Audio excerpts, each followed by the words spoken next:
guys, I'm going to take you along on a video of making granola. It's a simple recipe, and I've actually made this video before a couple of years ago, but it really wasn't a very good video because I was still learning. Even though I'm still learning now, I think this video will come out a little bit better. So keep watching, and I'll show you how to make this really great granola that I have in my recipe book. Okay folks, this has a lot of ingredients, but nothing is really too hard, and it is very healthy for you. That's another reason why I like it.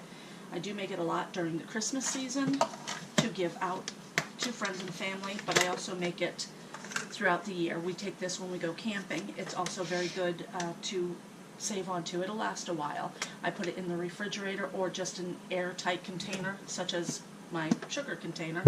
You can put it into something like that. I use FoodSaver bags. And I'm going to pour in the ingredients that I need are going to go into here, and then simmer to boil. What you want is 10 cups of oats. I have just regular old-fashioned oats here, and I buy an off-name brand. It's 8.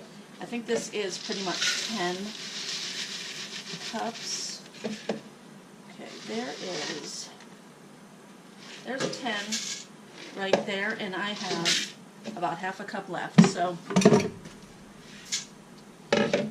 this here is 42 ounces. It's pretty much 10.5 cups. So I'll use all of that. Now I need 1 cup of wheat germ. And if you don't like wheat germ, it's okay. You really don't taste it in this. My father used to eat wheat germ when we were kids. That was his breakfast cereal. We hated it. But it was just wheat germ. With, I think he put milk in it. There, a cup of wheat germ. 2 cups of sunflower seeds. Now I have one that I've already opened, so I'm going to use up the rest of that one. And then I'll open up this new bag. I love sunflower seeds for everything. And they're healthy. This is another reason why I like this. It is very healthy. And if you have picky kids, they probably will like this.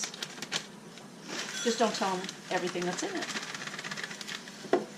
2 cups of sunflowers, and you can see my big huge container here. It works very well. Now it calls for 3 cups of nuts. What I'm going to do is I'm going to shut the camera off because I bought walnuts in their halves. I want to make them down a little bit smaller, so I'm going to crush them up, and I will be using 3 cups of these. Okay, in making my nuts a little bit smaller, I didn't want to really pulverize them, so I just put them in a Ziploc bag, and I'm just kind of pounding them a little bit with my hand. That way I'm going to have some big chunks as well. I don't want them really mushy, which if you do, then you take a hammer and you whap them. But that is about 3 cups, and it makes a mess. I used up almost my whole bag, which is okay. That's what I had planned on doing with them. And then dump them into your mix. And some of these are bigger than others, but it's good to have that good walnut crunch every once in a while when you're eating your granola. So all that is in there, and then that's it. I'm going to mix it up a little bit. All that. You can see that. Tons. Okay, so mix that up, and then I'm going to set it aside. Now I have the wet ingredients I'm going to cook. Now for the wet ingredients. What you're going to do is put everything into your saucepan. You want to heat it, but you don't want to boil it. Okay, so I have, let's see, I have 1 cup of sugar and 1.5 cups of water. Then I need 3/4 of a cup of olive oil. Then, and you see I'm putting it all in there. I have not started my my oven top yet here. I need sea salt. I also need honey and molasses, but I'm going to do that last.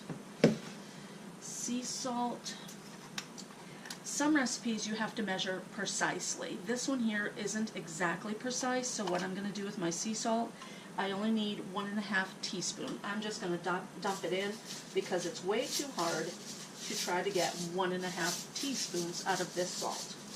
It's actually kind of a big salt. If you don't have sea salt, you can use kosher salt, or leave it out if you want. I need, let's see, 1 tablespoon of cinnamon and 1 tablespoon of vanilla. Here's my cinnamon and 1 tablespoon of vanilla. That does seem to be a lot, but because of all the ingredients you have in here and the amount, this is a good thing. And I'm not going to measure it over my pan. Measuring over your product, you might end up destroying your product. So there. You don't want to spill excess into your baking. Okay, now 1/2 cup of honey and 3/4 of a cup of molasses. I'm going to do the molasses first because the honey I think I'm going to end up having to heat. So I'm going to pour molasses, and it goes so slow. I do have, my honey is all natural, raw, wild honey. I have honey coming to me in the mail, but it won't be here for a while, and I got to get this done for Christmas. See how slow that is? And unfortunately, I think this is going to take up the whole jar. Let's see if I can speed it up a little by giving it a little bit of encouragement. Alright, I'm going to make a mess. I decided to pour the honey off camera. I do not have 3/4 of a cup of molasses. I have about 1/2 cup. The molasses and the honey both kind of do the same thing. They're both a sweetener. So I'm not too concerned that I only have 1/2 cup of molasses.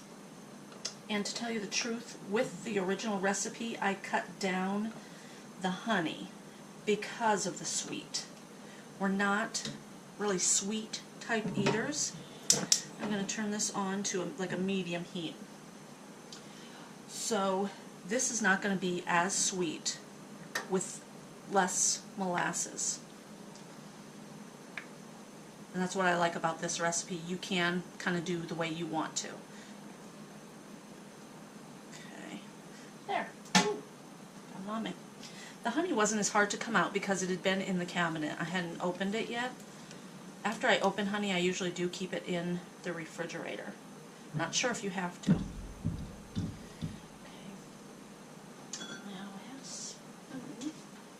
This is going to, like I say, get heated up, but you don't want to boil it.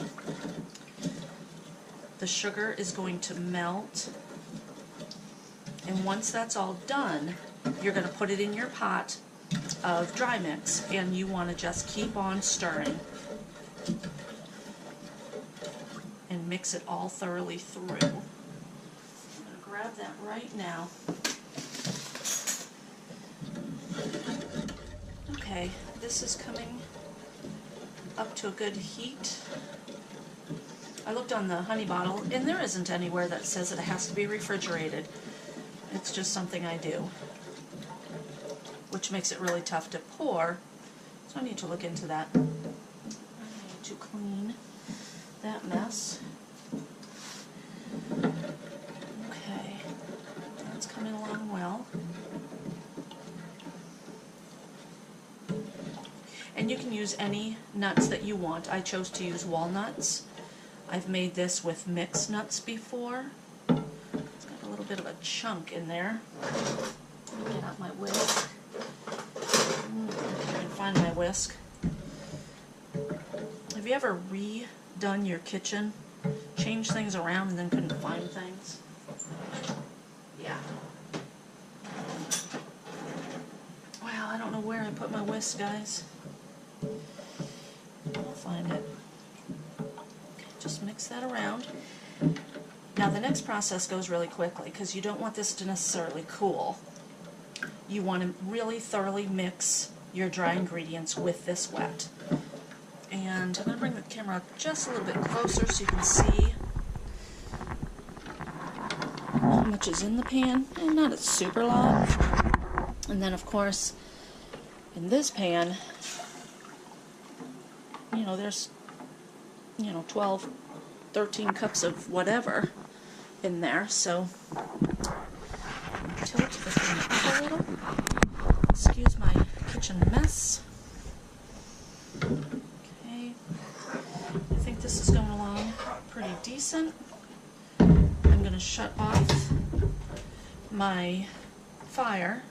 This here has melted the sugar fine. Everything is mixed well. I'm going to pour it in. I'm just going to pour it over all of it. And then mix like crazy. This is kind of a difficult part too.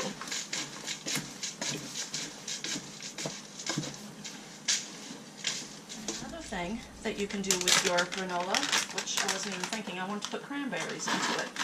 You can put any type of dried fruits in there, and I do like cranberries. So I had a little bit in that package. Now I'm not going to add this whole package. There. You don't want to overdo it with your cranberries, but it really does give it a nice taste. Just mix it all very well. And then, as I put this on my cookie sheets, I might end up seeing that some of it has not been mixed in at the bottom. So I will be mixing it in as I go as well. Get this out of the way. Ooh, there goes your phone. Alrighty, I have.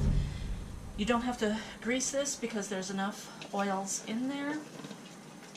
This is another kind of a difficult part. So drop it on your pan. Now my oven is on 300. If you're new to kind of baking and such, I would put your oven down to 250. This does burn, and I have burnt it before. You have to watch it pretty closely, and you just flip it. There, you just flip it every 15 minutes or so.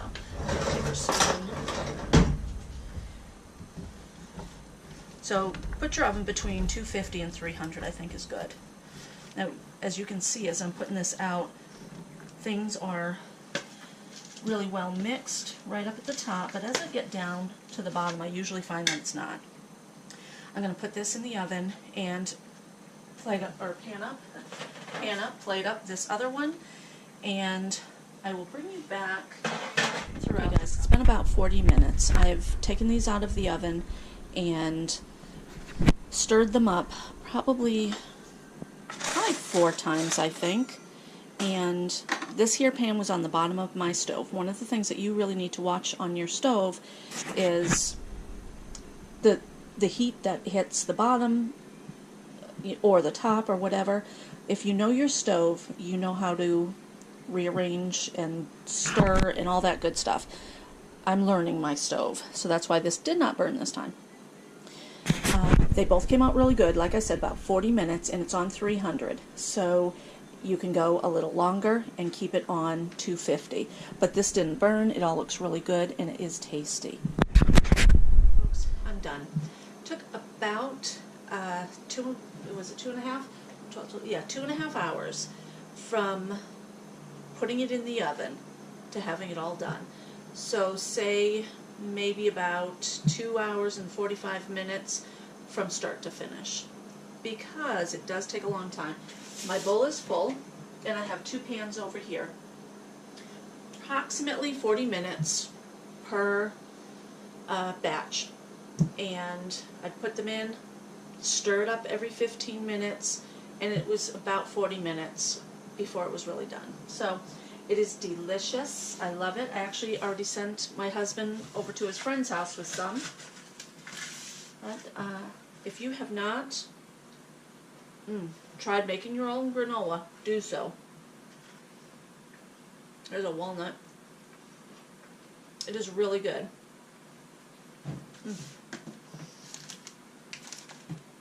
And one of the things that I do, once it's totally cool, I mean totally cool, you put chocolate chips in. This here's been sitting out for a while. It's probably been about 40 minutes that the last layer has been put in there. This here is still setting. This is not cool enough though for chocolate chips. It will end up melting just a little bit. So I'm going to put some in here. And usually, I would use probably about half the bag. Here's a full bag that I'll be using. I took them out so they'd be at room temperature. But probably about another hour, I'll put chocolate chips in. And I'll probably leave that sitting out because I want to get my chocolate chips in here. I want to mix it all up. And I need to start making gifts with this. I'll be putting it into mason jars and making it look pretty. I have a cookbook that I'll be putting into possibly a basket or something with a little bit of this, and I might put some spices from that cookbook into the gift for others. So that's why I need to get this done. Thank you for watching, everybody, and if you like the video, give me a comment and thumbs up. Definitely subscribe to my channel because I will be having more cooking shows as well as sewing and maybe a little bit of lawn boy videos, but now that it's winter time, we're not doing a lot of the lawn boy videos. So everybody, thanks for watching.